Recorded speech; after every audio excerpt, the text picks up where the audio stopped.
కూడా కేసీఆర్ బండారం మొత్తం కూడా ఆ ఎన్నికల్లో బయట పెడతాము, మా సవాల్ని స్వీకరించాలని కేసీఆర్ని పాలమూరు ప్రజల తరపున కోరుతూ ఇవాళ రేపు టీఆర్ఎస్ వాళ్ళు రాష్ట్రంలో పరిస్థితి ఎట్లుందంటే పాలమూరుని అంటే 12,48,000 ఎకరాలకు సాగునీరు అందించే పాలమూరుని పండబెట్టింది కేసీఆర్ ప్రభుత్వం.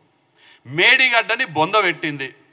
బొందబెట్టి అక్కడ 1,00,000 కోట్ల అవినీతికి కేసీఆర్ అవినీతి చేసిండు. ఆ అవినీతిని ఇవాళ ప్రజాప్రభుత్వం వచ్చిన తర్వాత శాసనసభ బయట మీ 1,00,000 కోట్ల అవినీతి బండారం బయటపడుతుందనే భయంతో మా మీద నిరాధారమైనటువంటి ఆరోపణలు చేస్తున్నారు. దానికే మళ్ళా ప్రజలని మళ్ళా మోసం చేయనికే రేపు మేడిగడ్డ సంబంధించినటువంటి టూర్ పెట్టుకోవడం జరిగింది.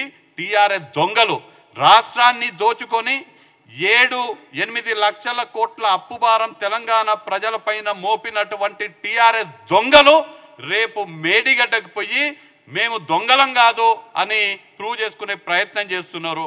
మేడిగడ్డ బండారం ఖచ్చితంగా బయటపడుతుంది. తెలంగాణ ప్రజలు మీ అవినీతిని గమనిస్తున్నారు, ఖచ్చితంగా మీకు బుద్ధి చెప్తారని చెప్తూ వాళ్ళ బండారం బయటపెట్టనికే మేమందరం కూడా నేను మహబూబ్ నగర్ లోక్సభ నియోజకవర్గానికి చెందినటువంటి 6 గౌరవ శాసనసభ్యులు, మా మహబూబ్ నగర్ జిల్లా కాంగ్రెస్ ప్రెసిడెంట్ అయినటువంటి దేవరకద్ర శాసనసభ్యులు జి మధుసూదన్ రెడ్డి గారు, షాద్నగర్ శాసనసభ్యులు ఎక్కడైతే లక్ష్మీదేవిపల్లి రిజర్వాయర్ కట్టినామని చెప్తున్నారో గౌరవ శాసనసభ్యులు వీర్లపల్లి శంకర్ గారు, పాలమూరు రంగారెడ్డి ఎత్తిపోతల పథకం ద్వారా 63,000 ఎకరాలకు నీళ్లు అందించినామని చెప్తున్నటువంటి నారాయణపేట్ గౌరవ శాసనసభ్యురాలు డాక్టర్ చిట్టెం పర్ణికారెడ్డి గారు, జడ్చర్ల కరవెన రిజర్వాయర్ కట్టినామని చెప్తున్నటువంటి ప్రాంతం నుంచి జనంపల్లి అనిరుద్ రెడ్డి గారు, 15,000 ఎకరాలకు నీళ్లు అందించినటువంటి మహబూబ్ నగర్ అని చెప్తున్న ఎన్ఎం శ్రీనివాస్ రెడ్డి గారు, మక్తల్ 63,000 ఎకరాలకు నీళ్లు రావాల్సినటువంటి మక్తల్